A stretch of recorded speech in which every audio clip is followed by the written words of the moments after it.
Pruning's an art form. It's all about the operator, the safety, and all the gear you need to get the job done right. I've been a fan of Felco's for going on 2 decades. And when you don't take care of your hands, you gotta upgrade your machinery. And this little bad boy came into my life. You always want to make sure your gear is in proper, lived, working order. Maintains the life of the piece of equipment they're using, being a tractor,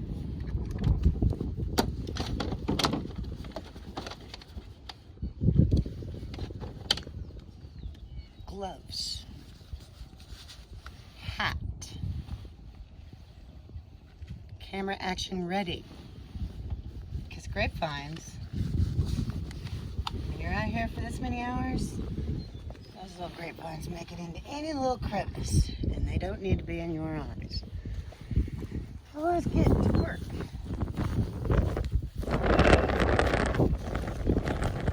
When you come to a vine, you step back, you look at it from the ground all the way to the top. Evaluate the vigor, the trunk health, and also what's going on back at the base. So let's walk over here.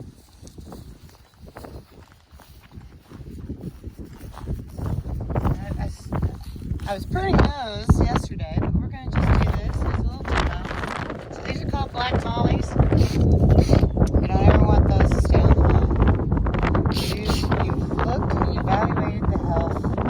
You've got some gray, upright formations. Literally, there is a technical term, and to keep this PG, it's called cluster, and you get the drift. But you want to take away anything that might be growing backwards. You also want to keep a little bit of distance.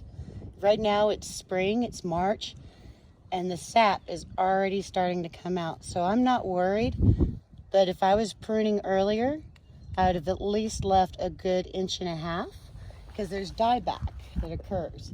You see that bud coming out? And I like this a lot better. So it's all about adjusting and making sure you see the visual of how that fruit's going to come out. You want to get rid of all the dead wood. This is its medi, petty, and hair appointment. Otherwise, you're going to make yourself have a lot more work. What type See of vine how is this? it's a hand's width distance. So when those clusters hang, it's perfect. You don't have to come through thinning, shoot position. What type of grape is this? This is actually a grape that I bred, and it is not available yet to the public. It has a secret name, and one day it might be to the public. These vines are now 12 years old, and it was picked out of 2,000 different cultivars. There's a cross between Munson and Zinfandel. And it becomes ripe at the same time as muscadines. It has a very hard skin that can take a beating. Not to mention, all I gotta do is spray lime sulfur on it, sit back, nothing messes it.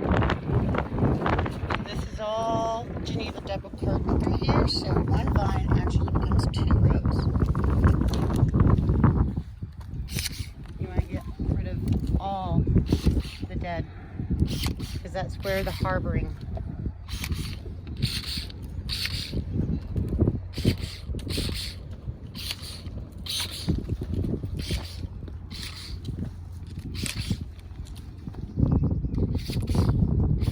And voila. And you always want to go look like that, and you want to get rid of any growth that's happening in this area of the canopy. unless you're wanting to renew an arm.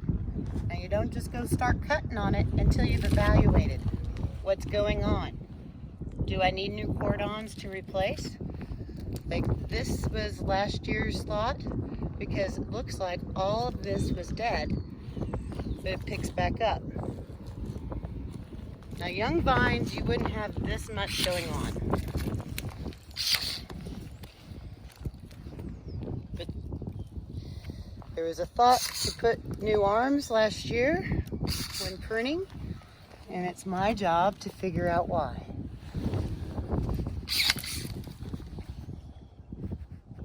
And sometimes you have to leave just that one little hope, that oh shit plan. That's what that is. And I want it up here,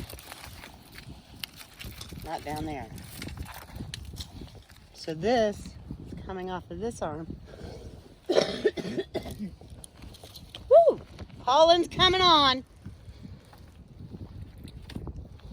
So I could technically leave this, but it's not really going the right way.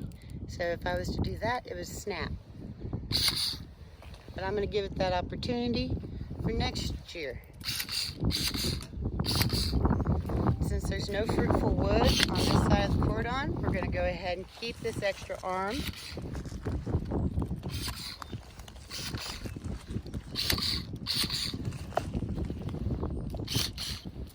Continuing cleaning up.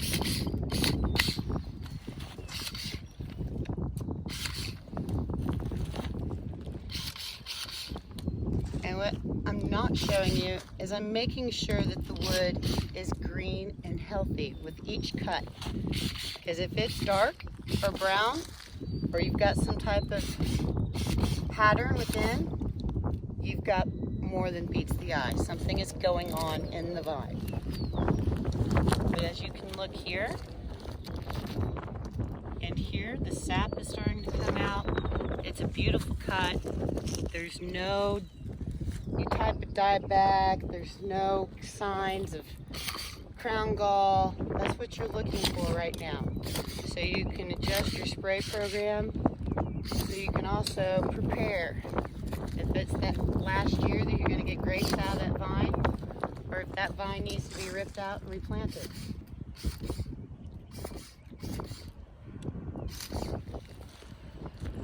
This variety has such large clusters, so that's why we're limiting the structure. I like to call it the architecture.